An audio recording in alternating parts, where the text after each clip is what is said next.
There's 99% of the people in the world who are deathly afraid of losing your money. And then there's Grant Cardone. Our brains are not wired to make our lives awesome. Our brains are wired to make our lives safe. And the way it keeps our lives safe is like never change, bro. But we hate that. We hate staying the same, especially entrepreneurs like us. I feel like the worst part, owning your own business, being an entrepreneur, is like going and trying to ask people for money. It's huge. It's huge because we have so many limiting beliefs, right? It's so much easier to blame others than it is for us to look inside and change. We can't, by definition, see our own blind spots. We need someone else to point that out. When I think about real estate investors, I guess like the first person that comes to mind is like the Grant Cardone of the world, right? These seem like kind of confident people. What have you seen in your experience? It's a little bit different in your experience. Is that right? Absolutely. I mean, there's one Grant Cardone, right? And everyone's trying to be him.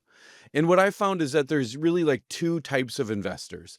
There's 99% of the people in the world who are deathly afraid of losing your money. And then there's Grant Cardone, right? And so the people I work with are the right people. They're ethical. They have the right morals. They're worried about being good stewards of people's money. And with that empathy comes some lack of confidence. Also, I'll just say it's hard to become a new like business person. It's hard to become a real estate syndicator. A syndicator is someone who gets private equity from other private investors to buy a great big building. And so it's very, very hard to cross that line and say, hey, I'll be a good steward of your money. I'll give you your money back to you later with a bunch of friends. It takes a certain amount of courage to do that, but also with that courage comes some doubt. Beautiful. I like it. How do you help people overcome that doubt that creeps in? Yeah, well, what I do is I study people's psychology, right? We all have a very, very tough time doing things that are different. Change is the hardest thing that our brain can do. Our brains are not wired to make our lives awesome. Our brains are wired to make our lives safe. And the way it keeps our lives safe is like never change, bro. You know, our brains are like, please, let's never ever change. But we hate that. We hate staying the same, especially entrepreneurs like us. We got to constantly be reinventing ourselves. We've got Q2 goals and we've got annual goals and 5-year visions and all this kind of stuff. We want to change, but our subconscious hates that. So what we do is we make little frameworks that kind of massage that subconscious. We massage our identities of who we are using affirmations or visualizations. What we do is we label that part of our brain that is resistant. And we thank that part of our brain because it's there to protect us. And we make different mental models where we can put that person in the side, and then we can still keep taking inspired action while that person's there. And we'll say, hey, we'll catch up with you later. And so we just create a bunch of frameworks around doing all the big things that need to get done. Because as you know, as I know, as any real estate syndicator knows, you can fill up your time doing stuff that doesn't do anything. What was the progression for you to become into finding the real estate syndicator? How did that become your target market? Just by happenstance, man. It happened organically. So I always wanted to be a psychology geek ever since high school. You know, like the bad kids always got called to the principal's office. And for some reason, though, I was like a shrimp. I was like tiny, like 90-pound kid. You know, I was like, I feel like I can help these guys. I don't know why, but I was just fascinated with human behavior. And so immediately when I went to college, I knew I was going to be in psychology, got a child psychology degree, got the master's in social work, all that stuff. I always worked in psychology. And I always said that I was working for the outcomes, not the income. But I would passive aggressively be pissed at my friends who were bankers or data analysts, and they're making 6 figures and I'm making $15.50 an hour living in a friend's basement. And so I didn't know that I had an option to make money outside of my job forever. And then my friends were going to go to Costa Rica. This is a true story. My friends were going to Costa Rica when I was 32, living in a friend's basement, didn't have hair, like way too old to be living in a friend's basement, right? And they were going there and I'm like, oh, that's so great. that you guys get to go to Costa Rica while I'm staying here working the weekends because I'm a social worker. Isn't that great? So passive aggressive. And then one of my friend's wives said, well, why don't you fucking do something about it? And I never knew I could. And so I went to the library when they were gone and I asked the librarian, what can I do? And she gave me Rich Dad, Poor Dad. And that's a book about accounting, but it's a lot of real estate investing. And so I ate nothing but peanut butter and jelly sandwiches for 6 months and I bought a duplex. And I bought it. Then I bought another one a few months later and I bought another one a few months later. And then those same friends who are ragging on me for being broke a year later were saying, hey, dude, I want in on this. And so that's when I learned about real estate syndication and started going to conferences. But I really felt like a fish out of water there. Like I was very, very intimidated because it was a bunch of guys who had 5 monitors and they were all suited up and CFOs. And then there's me making nothing. And I'm there feeling intimidated. But I noticed at lunch or at dinner, at cocktails, whatever, all these people with the, big puffy chests, when when it was all said and done, they were scared. They were nervous because an investment is vulnerable. You don't know how it's going to turn out.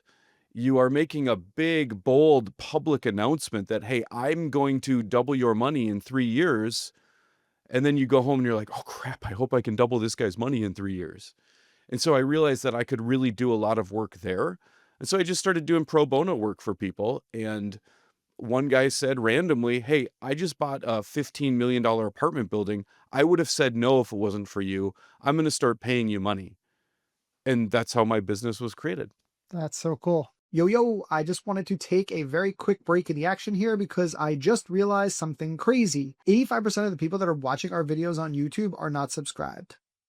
This is what happens when you actually get smart people to look into your analytics. So if you are enjoying this content and you want more practical advice and tips on how to grow your brand and your business with video, please hit the subscribe button.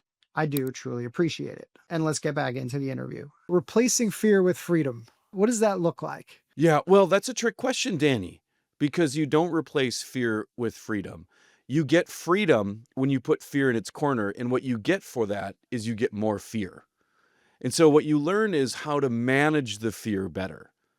That's what you do. You learn how to tame it a little bit. We talk all the time about naming it and taming it. And so what you do is you say, hey, I'm feeling this fear. These are the 5 senses that come up when fear is there. These are the thoughts that come up when fear is there. Here's the mood I'm in when fear is there. Here's my initial reaction to when fear is there. We're going to study your past and say, this is why it's happening, because you got your book stumped in middle school, or you were the Dungeons and Dragons kid and the cheerleader said no to you when you finally asked her out, or whatever it is. All those things that play in our mind. So we name all that stuff and figure it out. And then at some point, you have to just put that in the corner and say, I'm going to take immediate action right now. And I'm going to do these lists of things right now, no matter what happens. Because confidence isn't showing up and saying, I'm going to do this. Confidence is showing up and saying, I don't know what's going to happen, but I'm going to shoot my shot. And that's what we do. As entrepreneurs, as business people, as syndicators, we fail forward. We make mistakes for a living. And when you make mistakes, fear comes up. And so we have to learn how to put a saddle on it and ride it a little better. And the secret here is that when you get more fear. When you get new levels, you get new devils. Your limiting beliefs show up in new ways. And so you need to be able to tame it at this level before you get to this level. Like it makes sense. I feel like the worst part of really of any owning your own business, being an entrepreneur, is like going and trying to ask people for money. And the people that you work with, they literally ask people for money for a living, right? So how does that wear on somebody mentally? And how do you help them overcome that? That is, it's huge. It's huge because we have so many limiting beliefs, right? I just worked with one guy earlier this week who is preparing Easter dinner with his mom. She's clipping coupons and he's putting in to buy an $18 million apartment. And so those are the limiting beliefs he's trying to get rid of, which is like, hey, I've got to clip coupons. I've got to cut expenses. No, you're building big time wealth for you and other people, man. Or there's analysis paralysis that comes up where I don't know if this deal is right. I don't know if this investor is gonna be right, so I just won't pick up the phone. Or you get procrastination where you do everything. I'm going to redo my CRM. I'm going to check my quarterly goals. I'm going to watch the Timberwolves game. I better clean the house, or put up the trampoline in the yard or do anything other than call investors. We have all these things in our brain that enables us to procrastinate and push that off. But when you get to actually asking for capital, you don't ask for capital. What you do is you ask people what the capital will do for them. And so you're basically going through therapy. We talk about getting down to lower levels of disclosure here. There's 6 levels of disclosure in humans. And we want to get down to level 4 or 5 where we're talking about big dreams, big huge goals for your life, for retiring and I'm going to pick up the grandkids from school early on Friday and take them to DQ. And what happens if that doesn't come true? Or what do your grandkids call you? What kind of blizzard are you going to get? Painting this picture of what can happen with an investment and imagining what happens if you don't make that investment. So the best bet is not to ask for money. It's to serve people towards getting them towards their dreams. Love it. Okay, cool. What is a misconception that a lot of, syndicators have right now, or just like high performers in general when it comes to like what they need to do to actually get done and hit the goals and see the success that they want? Yeah, I'd say there's 2 things. First thing is that, hey, if I work with a psychologist or performance psychology, it means that something's wrong with me, that there's some sort of deficit. That's not the case at all. Every single USA Olympic athlete from Paris this past summer had a US Olympic team psychologist, and they all paid for their own individually. When you get to a certain performance level, you can't strategize or create new tactics or new systems to get you over the edge. It's all mental at that point. And so you're not coming from a place of deficit. You're going from great to freaking amazing. And so it's this very subtle line between deficits based to strengths based.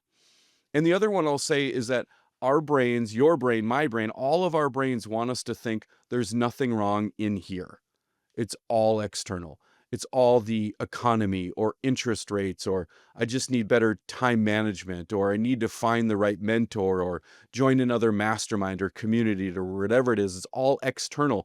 And that's a brain game because our subconscious doesn't interact with the outside world. Its only playbook is to say it's them, not me. It's so much easier to blame others than it is for us to look inside and change. So that's the biggest misconception is that people think, oh, I read Atomic Habits, I'm good. I read Who Not How, I'm good to go. You know, we can't by definition see our own blind spots. We need someone else to point that out.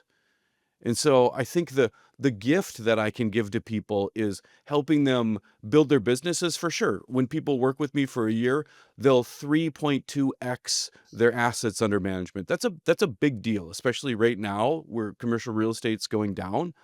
But what you get as a bonus is your wife is going to love you more. Your kids are going to respect you more. You're going to love and respect yourself more. And that leads to legacy. Man, that was so good. I think we should end on that note. The whole thing about the family, the kids, and the wife, and everything loving you more. I mean, that seems like the logical place to close out. Chris, man, I appreciate you. It's been a while. It's good to see you. You And too, Danny. This is awesome. if you ever like to come back and do this again, you give me a shout. All right. Oh, I would love to, man. I love every time I get to see you, man.